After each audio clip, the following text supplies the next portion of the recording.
की भारत माता की वंदे वंदे वंदे మనము భారతీయులు ఎందుకంటే కేవలం భారతదేశంలో పుట్టినందుకు కాదు, మనం భారతీయులు ఎందుకంటే భారతదేశం మన గుండె ఉన్నది. కానీ కొంతమంది దేశాల్లో పుట్టి గుండె ఎక్కడో ఉంది, మర్చిపోయింది. 26 మంది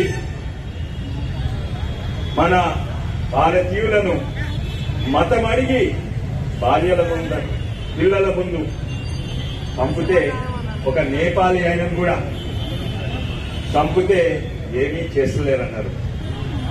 నిజంగానే ఏమైనా చేసింది ఓసారి తోడు జవాబు ఇచ్చిందంటే మన ప్రభుత్వము ఎవ్వరు కూడా అనుకోలేదు, వాళ్ళు నమ్మలేదు. ఏంటంటే మనం ఇటు 3 తోడు జవాబు ఇస్తే ఇటు మన భారతదేశం 3 ముక్కలైతుంది అనుకున్నారు. భారతదేశం ఐక్యత అయింది. ఈ ఐక్యత మనం చూస్తున్నాం. ఎవరన్నా బలవంతుడైతే ప్రత్యర్థులను ఓడగొడతాడు, శత్రువులను ఓడగొడతాడు. కానీ ఒక గొప్ప మనిషి ఉంటే ఆ ప్రత్యర్థులను మన దిక్కు మలుచుకొని మనకు సపోర్ట్ ఇచ్చిందంటే అది మోడీ గారి వల్ల. ఈరోజు కాంగ్రెస్ పార్టీ ఉన్న శశి థరూర్, మళ్ళీ సల్మాన్ ఖుర్షీద్, మళ్ళీ మనీష్ తివారీ వాళ్ళ నాయకులను పక్కకు జరిపి మేము నరేంద్ర మోడీకి సపోర్ట్ ఇస్తున్నామంటే అది గొప్పతనము నరేంద్ర మోడీ గారికి. డిఎంకే ఎప్పుడు కూడా మోడీకి వ్యతిరేకము, కానీ డిఎంకే బిడ్డే కానీ మోడీ ఇప్పుడు రష్యాకు పోయి మనకు సపోర్ట్ ఇస్తుంది. తర్వాత సుప్రియా సూలి అంటే ఎన్సీపీ, ఆమె కూడా ఖత్తార్ కు పోయి మనకు సపోర్ట్ ఇస్తుంది. కానీ విచిత్రమైనది ఏంటంటే లోక్సభలో ఇద్దరు నిజంగానే కొట్లాడతారంటే మన నిషికాంత్ దుబే గారు, అసదుద్దీన్ ఓవైసీ గారు. కానీ ఇక్కడికి వచ్చే వరకు వీళ్ళు అసదుద్దీన్ ఓవైసీ తెలుసు ఆయన గుణము ఇది, కానీ ఆయనను కూడా మోడీ ఆయన దిక్కు మలుచుకొని సపోర్ట్ ఇస్తుంది. బహ్రెయిన్ కు పోయి మాట్లాడుతుంటే అది నిజమైన గొప్పతనము, నిజమైన గెలుపు. అందుకే మనకు వచ్చినైనా ఓ మహాత్ముడా, లేకుంటే విశ్వ గురువా, లేకుంటే యుగ పురుషుడా అని మనం నిజంగానే ఆలోచించాలి. ఇటు భారతదేశం ఐక్యత అవుతుంటే అక్కడ 4 ముక్కలు, అక్కడ పఠాన్ పుష్తూనిస్తాన్, ఇక్కడ బలూచిస్తాన్, ఇక్కడ సింధిస్తాన్, అక్కడ పంజాబిస్తాన్, ఇంకా మన పిఓకే అయితే మనకే వస్తుంది. నిజంగానే ఇటువంటి యుగ పురుషుడు అంటే మన అదృష్టమా అనుకోవాలి. ఇటు యుద్ధాలు జరుగుతున్నాయి. యుద్ధము జరిగేటప్పుడు గెలిచేటోళ్ళకి నష్టము, ఓడిపోయిన వాళ్ళకి నష్టము. కానీ 4 రోజుల ఖతం చేసినంటే నిజంగానే మన శక్తి చూపెట్టిండు. ప్రపంచం నమ్మలేదు. మన దగ్గర ఏమున్నాయి? మన దగ్గర ఆకాశ్ మిసైల్స్ నడుస్తాయా, తట్టుకుంటాయా? వాళ్తున్నాయి. వాళ్ళ 500 డ్రోన్లు 700 డ్రోన్లు వాళ్తుంటే రష్యా కూడా తట్టుకోలేదు. కానీ మన మిసైల్స్, మన యాంటీ డ్రోన్, మన దగ్గర వజ్రా షాట్ ఉంటుంది, భుజం మీద వేసుకొని ఇట్లా కొడితే తుపాకీ తోటి 10 డ్రోన్లు కింద పడే వజ్రా షాట్ ఇక్కడనే తయారవుతుంది మన చేవెళ్ల పార్లమెంట్ లా. ఇప్పుడే ఇతరుగా చెప్పిండ్రు బ్రహ్మాస్త్రం కాదు, మన బ్రహ్మోస్ ఉన్నది. ఇప్పుడు ప్రపంచం మొత్తం మన దిక్కు చూస్తుంది. ఇప్పుడు ఇన్నేళ్లు మన వేరే దేశ అమెరికా, రష్యా వీళ్ళ మీద, ఇజ్రాయెల్ మీద మనం ఆధారపడి మనము ఇంపోర్ట్ చేస్తుంటే ఇప్పుడు మన బ్రహ్మోస్ మిసైల్స్ కు, మన పినాకి మల్టీ బ్యారల్ గన్ కు, మన వజ్రా షాట్ కు, ఆకాశ్ మిసైల్స్ ప్రపంచం అన్నా మనం కొట్టేందుకు లైన్ గా అవుతున్నాయి.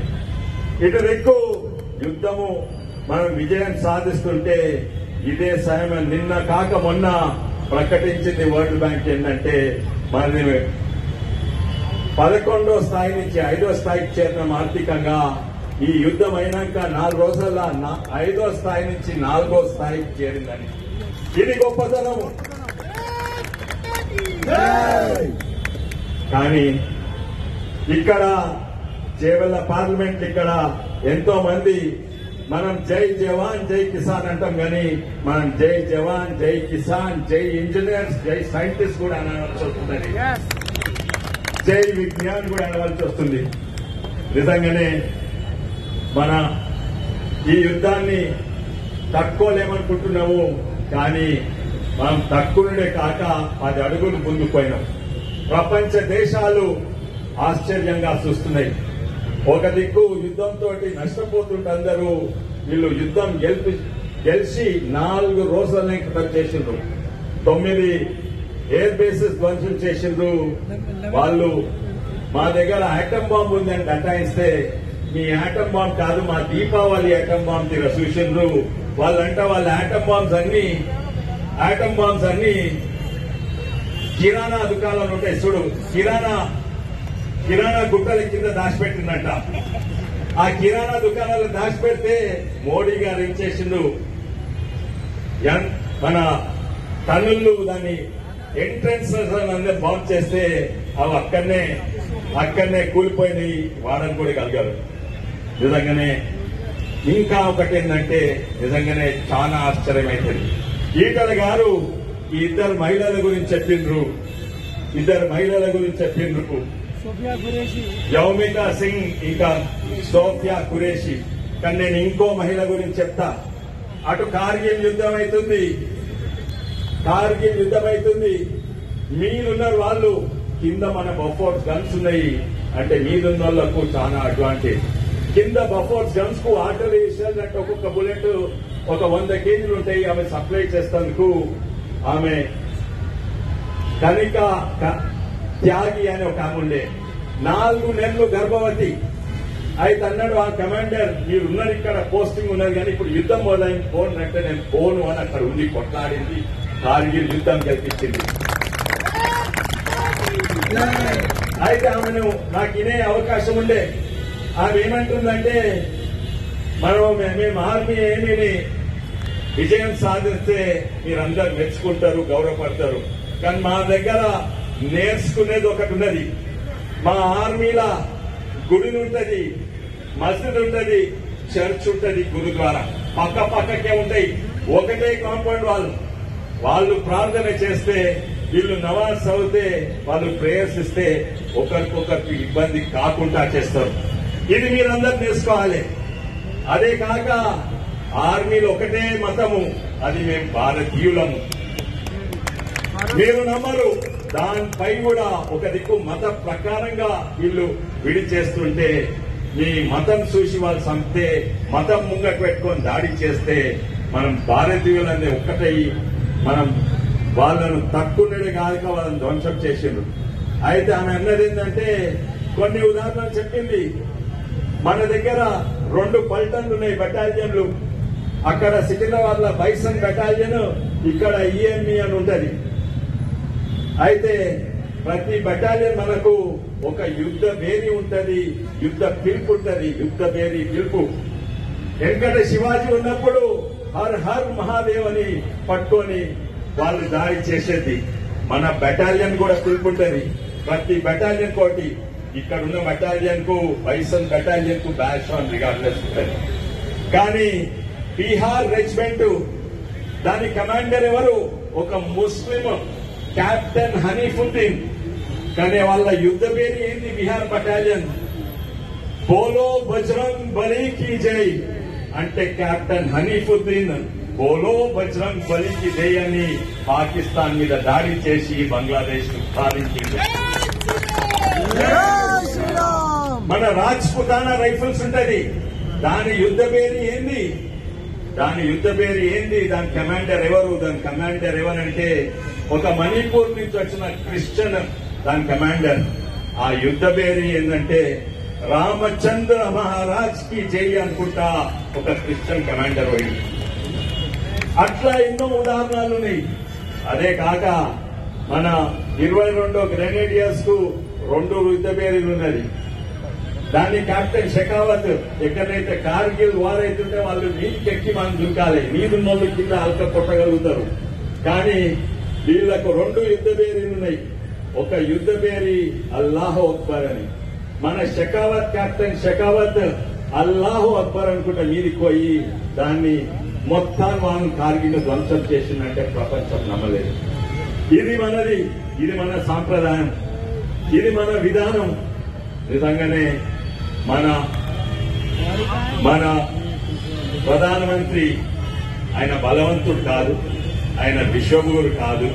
నిజంగానే ఆయన ఒక యుగ పురుషుడు అనుకోవాలి. మనం ఈ రోజు వాళ్ళని ధ్వంసం చేసిందే కాదు, మన భారతదేశ ఐక్యత ఒకటైందని. ఇంకో చిన్న ఉదాహరణ చెప్పి నేను ముగిస్తున్నాను. ఇక్కడ ఇంతమంది వీరులుంటే మన వికారాబాద్ లా నేవల్ రడార్ స్టేషన్ పెడదామని 10 ఏళ్ల సంది ప్రయత్నం చేస్తుంటే కొంతమంది అడ్డుకున్నారు. కొంతమంది ఇంతకు ముందున్న ప్రభుత్వం దానికి పర్మిషన్ కూడా ఇవ్వలేదు. దాని ప్రాముఖ్యత చెప్తా.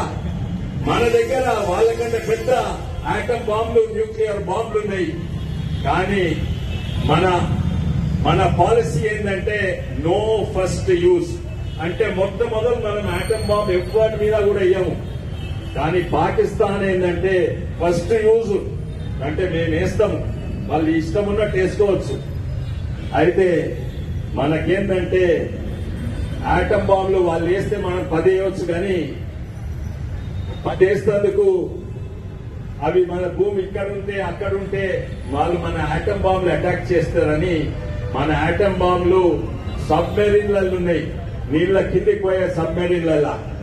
అయితే ఆ సబ్మెరీన్లు రోజు తిరుగుతూ ఉంటాయి, నీళ్లల్లో 5 కిలోమీటర్ కింద ఉంటాయి. అయితే ఆ సబ్మెరీన్లు అక్కడి నుంచి ఇస్తే అమెరికా, చైనా, పాకిస్తాన్ ఎవ్వరేం చేయగలరు సబ్మెరీన్ తో ఇస్తే. కానీ సబ్మెరీన్ కు సెల్ ఫోన్ ఉండదు, రడార్ ఉండదు, వైర్లెస్ ఉండదు. ఒకటే ఒక మార్గం ఏంటంటే ఓ పెద్ద యాంటీనా 5000 కిలోమీటర్లు, మన సెల్ ఫోన్ 10 కిలోమీటర్లు రోజు 5000 కిలోమీటర్లు 5 కిలోమీటర్ల నీళ్ళ లోపటి పోయి కమ్యూనికేషన్. ఆ దానికి మనకు ఆ యాంటీనా ఎంతుంటాయంటే 300 ఎకరాలు. ఎక్కడ జాయ లేకుంటే మన వికారాబాద్ లో తీసుకుంటే దానికి అడ్డుకున్నారు. చాలా సంతోషం ఈరోజు, ఎందుకంటే వాళ్ళు గిట్టిస్తే మన సబ్మెరీన్లు కాంటాక్ట్ చేసేది ఓన్లీ మన వికారాబాద్ ఉన్న నేవల్ రెడార్ స్టేషన్ వల్లనే వాళ్ళకి ఇవ్వచ్చు. పాకిస్తాన్ ఒక బాంబు ఇచ్చింది మన మీద, మనం 100 న్యూక్లియర్ వాళ్ళ మీద ఇస్తామని, అది దానికి కూడా అడ్డుకున్న వాళ్ళు. అందుకే మనం భారతీయులం, ఎందుకంటే భారతదేశంలో పుట్టినందుకు కాదు, భారతదేశము మన గుండెలు ఉండాలి. భారత్ మాతాకి, భారత్ మాతాకి. ధన్యవాదాలు సార్.